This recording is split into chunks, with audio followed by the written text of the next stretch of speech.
Hey guys, what's up? Uh, so, we continue our October of Horror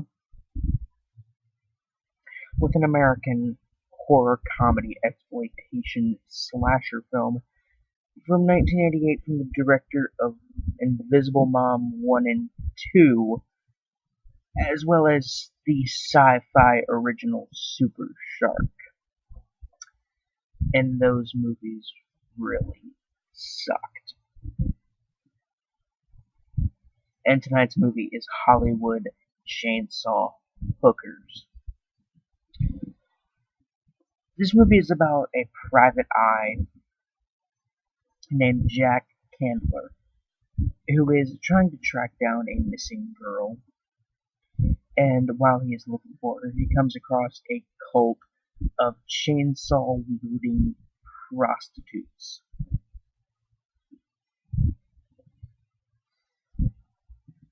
That's the plot to this one. Okay,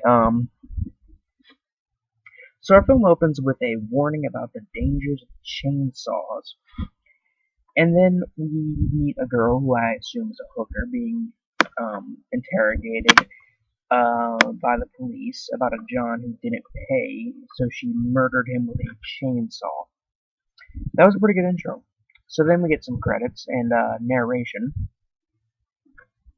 and it's blood cult all over again, with the narration being a good percentage of the film. It stops for a bit as we meet a John who's at a bar, just drinking, and he meets a hooker who takes him to a hotel and then puts plastic on the walls and puts on a shower cap and kills him with a chainsaw.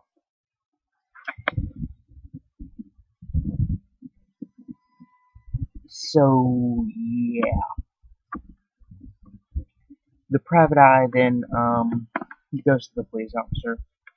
He goes to a police officer who may have the woman he's looking for in custody. And they talk to her, and she's, obviously there is something wrong with this woman mentally. So they take her back to her cell. The police then look to find a bag, which contains a condom, a matchbook, and several severed fingers. Then more narration. And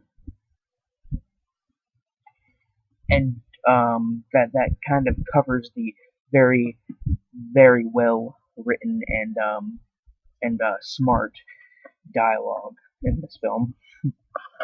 And then across town, this guy has got a hooker, and he's the stereotype of John that I've seen in a few other films.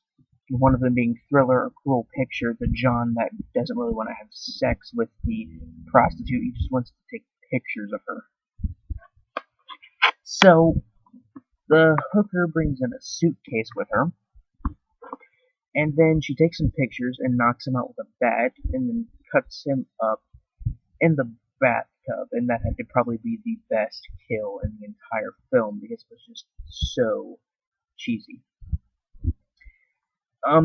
This film feels a lot more like a 50s kind of private eye film, full of bad puns, fedoras, 1940s slang, smoking, and lots of narrations. So, if you couldn't tell by the title, or the plot, or the fact that this movie currently holds about a 4 out of 10 average rating on IMDb, this film is not for everyone. It's cheesy, goofy, funny, original, sexy, violent, and very, very watchable. The acting is pretty bad, along with the writing. The effects are also pretty bad in this one. The camera work is actually pretty good, along with the lighting, sound mix, and soundtrack. Negatives? The only real negative here is that it wasn't as gory as I would have liked it to be, which I guess that's my own fault for expecting a lot of gore. And it wasn't as really off the wall, kind of ridiculous as I expected it to be. Although towards the ending, it did start to get a bit more ridiculous. Um, but it's still a very, very, very funny horror film. Not just because the writing and acting is bad, but because some of the jokes in the film are actually funny and kind of clever. On the gore meter from 1 to 10, 1 being something like the Corpse Grinders, and 10 being something like Brain Dead, Hollywood Chainsaw Hookers is a 5. There's lots of blood and limbs, and a little bit of gore. Um, yeah, it's really just a fun flick to watch if you're up for some mindless, stupid, funny B-movie horror fun, and you have about an hour and 10 minutes free. Because this movie isn't that long. I'd have to give it a 4 out of 5.